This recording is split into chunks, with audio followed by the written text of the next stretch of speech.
Good evening students.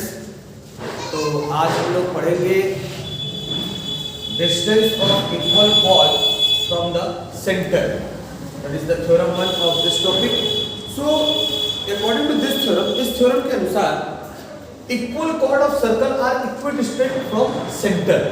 अगर हम कोई सर्कल ले रहे हैं और उस सर्कल पे हम इक्वल कॉर्ड ड्रॉ कर रहे हैं, तो वो जो कॉर्ड्स होगा उसकी जो डिस्टेंस होगी सेंटर से वो क्या होगी, इक्वल होगी। हम इस थ्योरम के माध्यम से ये प्रूव करेंगे। हमने यहाँ क्या ले लिया, ध्यान देंगे, हमने यहाँ एक सर्कल ड्रॉ कर लिया और इस सर्कल पे दो कॉर्ड ड्रॉ कर लिया, ए बी और पी क्यू। अब हमें ये प्रूव करना है कि इस कॉर्ड की जो सेंटर से डिस्टेंस होगी वो क्या होगी, इक्वल। सो लिख दिया मैंने theorem, equal chord of circle are equidistant from centre. Given a circle with centre O, कोई सर्कल इसका सेंटर ओ है और दो कॉर्ड ए बी और पी क्यू, जैसे मैंने बताया आप लोगों को भी। हमें प्रूव क्या करना है कि ए बी और पी क्यू इक्विडिस्टेंट है सेंटर से, यानी अब मुझे कंस्ट्रक्शन करना पड़ेगा। मैंने क्या किया, परपेंडिकुलर डाल दिया, ए बी के परपेंडिकुलर डाल दिया एमओ और PQ के परपेंडिकुलर डाल दिया एंडो। अब देखिए, अब मैंने सभी साइड्स को ज्वाइन कर दिया, AO, BO, MO, QO और PO ज्वाइन कर दिया सभी को। अब हमें प्रूफ क्या करना है, इसमें प्रूफ ये करना है ना कि MO is equal to NO, ये प्रूफ करना है। चलिए, तो यहां पर हमने प्रूफ, अब जो MO है वो परपेंडिकुलर है AB के, तो जाहिर सी बात है M क्या हो जाएगा, यहाँ पे मिड पॉइंट हो जाएगा। और अगर M मिड पॉइंट है तो AM is equal to MB equal to half AB होगा। इसी तरीके से यहाँ पे N क्या है, मिड पॉइंट है, तो N अगर मिड पॉइंट है तो जो PN is equal to NQ equal to half PQ हो जाएगा। तो लिख दिया मैंने, PN is equal to NQ equal to half PQ और AM is equal to MB is equal to half AB। अब देखिए, अब गिवन क्या है कि chord AB equal to PQ, dividing both side by 1/2, 2 से डिवाइड कर दिया दोनों साइड को, तो क्या हो जाएगा AB/2 इक्वल टू PQ/2। बच्चों, जब ये AB/2 इक्वल है PQ/2 के, तो इसकी जितनी भी साइड्स है, ऐसे AM equal to MB equal to AB/2 था और PN equal to NQ equal to PQ/2 था।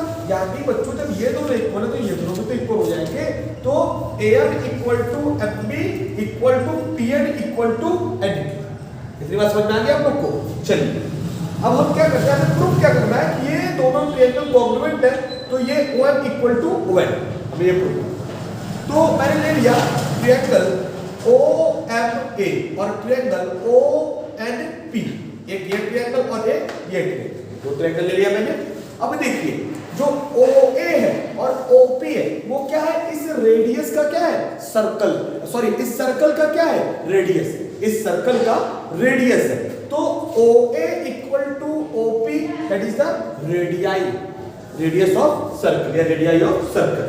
अब जो AM है वो इक्वल है PN के, मैंने यहां प्रूव किया AM इक्वल टू PN, यानी ये AM इक्वल है PN, लिख दिया AM equal to PN, proof above. अब देखो बेटा, angle OMA, angle OMA 90 degree है, ये है 90 डिग्री। अब एंगल ONP, ये बेटा 90 डिग्री है, 90 डिग्री, यानी एंगल OMA और एंगल ONP क्या है, 90 डिग्री।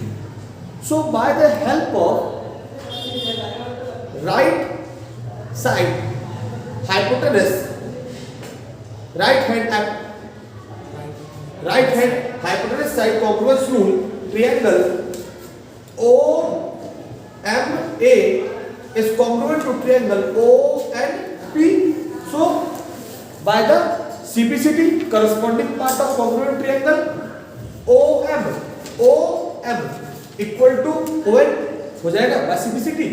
जब ये ट्रायंगल इस ट्रायंगल के कॉन्ग्रुएंट हो गया तो OM इक्वल टू क्या हो जाएगा, ON हो जाएगा ना।